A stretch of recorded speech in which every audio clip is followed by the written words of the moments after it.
ഞാനിപ്പോ വെലങ്ങാടിലെ മഞ്ഞച്ചീളി എന്ന് പറയുന്ന സ്ഥലത്താണ് നിൽക്കുന്നത്. നിങ്ങൾ എന്റെ പുറകിൽ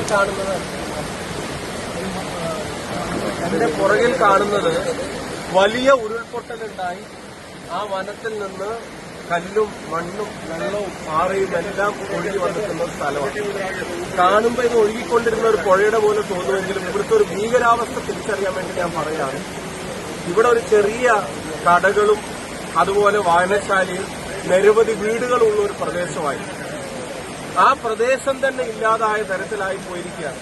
ഒന്ന് അങ്ങോട്ട് നോക്കുക, ആ സൈഡിലേക്ക് നിങ്ങളൊന്ന് നോക്കൂ.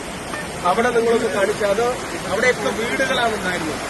ആ മണ്ണടിഞ്ഞ് നിൽക്കുന്നതൊക്കെ വീടുകളാണ്. കുറച്ചും കൂടെ റൈറ്റിലേക്ക് നോക്കിയാൽ അവിടെയൊക്കെ വായനശാലയാണ്. ഇതിന്റെ തൊട്ട് താഴെ നിങ്ങൾ താഴോട്ട് നിങ്ങൾ നോക്കും. ഇതിന്റെ തൊട്ട് താഴെ കാണുന്ന പാറയും കല്ലും ഒന്നും ഇവിടെ ഉണ്ടായിരുന്നില്ല. ഇവിടെ ആളുകൾ സമാധാനമായിട്ട് ജീവിച്ചിരുന്ന ഒരു പ്രദേശം. ഒന്ന് അങ്ങോട്ട് നോക്കി, ആളുകൾ സമാധാനമായിട്ട് ജീവിച്ചിരുന്ന ഒരു സ്ഥലമാണ്. ഇവിടെ മൂന്ന് കടകളുണ്ടായിരുന്നു, നിരവധി വീടുകളുണ്ടായിരുന്നു, അതുപോലെ ഒരു കുരിശുപള്ളി ഉണ്ടായിരുന്നു. ഇതിന്റെ തൊട്ടടുത്താണ് മാത്യു മാഷ് എന്ന ഈ നാടിന് ഏറ്റവും പ്രിയപ്പെട്ട ഒരു മാഷ്. അദ്ദേഹത്തിന്റെ വീട് സുരക്ഷിതമാണ്. പക്ഷെ രാത്രി മറ്റുള്ളവർ പ്രയാസത്തിലാണെന്ന് അറിഞ്ഞിട്ട് ഓടി വന്ന് എന്തെങ്കിലും സഹായം അവരെ ഇപ്പുറത്ത് കടത്തി കൊണ്ടുപോകാനോ സുരക്ഷിതമായ സ്ഥലത്തേക്ക് മാറ്റാനോ ഒക്കെ വേണ്ടി വന്ന അദ്ദേഹത്തിന് പെട്ടെന്ന് ഉരുൾപൊട്ടലുണ്ടായി. അദ്ദേഹത്തിന് പിടിച്ചു നിൽക്കാൻ കഴിയില്ല. അദ്ദേഹത്തെ രക്ഷിക്കാൻ വേണ്ടി കയറെടുക്കാൻ വേണ്ടി ഒപ്പമുള്ള ആളുകൾ തിരിഞ്ഞു. ആ തിരിഞ്ഞ സമയത്തേക്കും വലിയ ഒരു പാറ വന്ന് ആ കുരിശുപള്ളിയും കടമുറിയും എല്ലാം എടുത്തുകൊണ്ട് പോയി. ഇപ്പൊ മാത്യു മാഷെ കാണാനായിരിക്കുകയാണ്. ഇപ്പൊ ഇവരോട് അന്വേഷിക്കുന്നു. പഞ്ചായത്ത് വൈസ് പ്രസിഡന്റ് ഇവിടെ വീട് നഷ്ടപ്പെട്ടത്, ഈ വീട് ഞാൻ നേരത്തെ കാണിച്ച ആളാണ്. ഇവിടെ അന്വേഷിക്കുമ്പോഴാണ് ഇതിന്റെ ഒരു ഭീകരത മനസ്സിലാവുന്നത്. അന്ന് രാത്രി മേലെ ഉരുൾപൊട്ടിയിട്ടുണ്ടെന്നുള്ളൊരു ചെറിയ സൂചന കിട്ടിയതുകൊണ്ട് ഇവിടെയുള്ള എല്ലാ വീടുകളിൽ നിന്നും ആളുകളെ മാറ്റി. ആ ആളുകൾ മാറിയിട്ടില്ലായിരുന്നെങ്കിൽ നമ്മൾ വയനാട് കേട്ടതുപോലെ വലിയൊരു ദുരന്ത വാർത്ത ഇവിടെയും കേൾക്കേണ്ടി വരുമായിരുന്നു. ഇപ്പോഴത്തെ സാഹചര്യം ഇവിടെ വളരെ ഭീകരമാണ്. ഞാൻ അപ്പുറത്ത് മഞ്ഞച്ചീലി മഞ്ഞക്കുന്ന് ഭാഗത്തേക്ക് പോയി. അങ്ങോട്ടേക്ക് ഒരു വാഹനവും പോകാൻ പറ്റില്ല. ഒരാളെ ആശുപത്രിയിലേക്ക് കൊണ്ടുവന്ന് തീർത്തും ഒറ്റപ്പെട്ട് കിടക്കുകയാണ്. അവർക്കൊരു വശത്തേക്കും ഒരു വാഹനത്തിൽ പോകാൻ കഴിയില്ല. രോഗിയായിട്ടുള്ള ആളുകൾ, വയസ്സായ ആളുകൾ വരെയുണ്ട്. അതുപോലെ തന്നെ മരുന്നിന് ആവശ്യമുള്ളവർ ഉൾപ്പെടെ ഒരുപാട് ആളുകൾ അവിടെയുണ്ട്.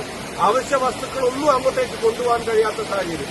ഇപ്പോ ഫയർ ആൻഡ് റെസ്ക്യൂവിന്റെയും NDRFന്റെയും ടീം നമ്മൾ ആവശ്യപ്പെട്ടതനുസരിച്ച് അവരെല്ലാവരും വന്ന് ഇപ്പോ ഒരു താൽക്കാലികമായിട്ട് എന്തെങ്കിലും ഒരു ചാക്ക് അരിയോ ഒരു ക്യാൻ വെള്ളമെങ്കിലും കൊണ്ടുപോകാനുള്ള ഒരു സാഹചര്യം അവിടെ ഒരുക്കാൻ ശ്രമിക്കുന്നുണ്ട്.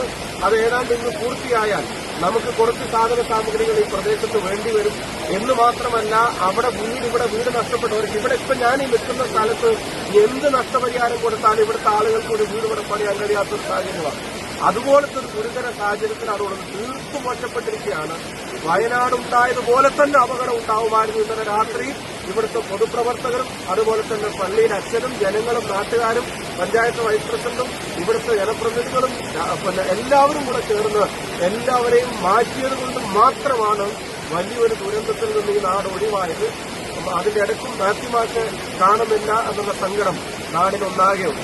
അപ്പോൾ വെലങ്ങാടിനും കുറച്ച് ആവശ്യങ്ങളുണ്ട്. ഞാൻ നിങ്ങളെ അറിയിക്കാം. വഴിയുടെ കാര്യം ഇപ്പോൾ തുടങ്ങി വെക്കുന്നുണ്ട്.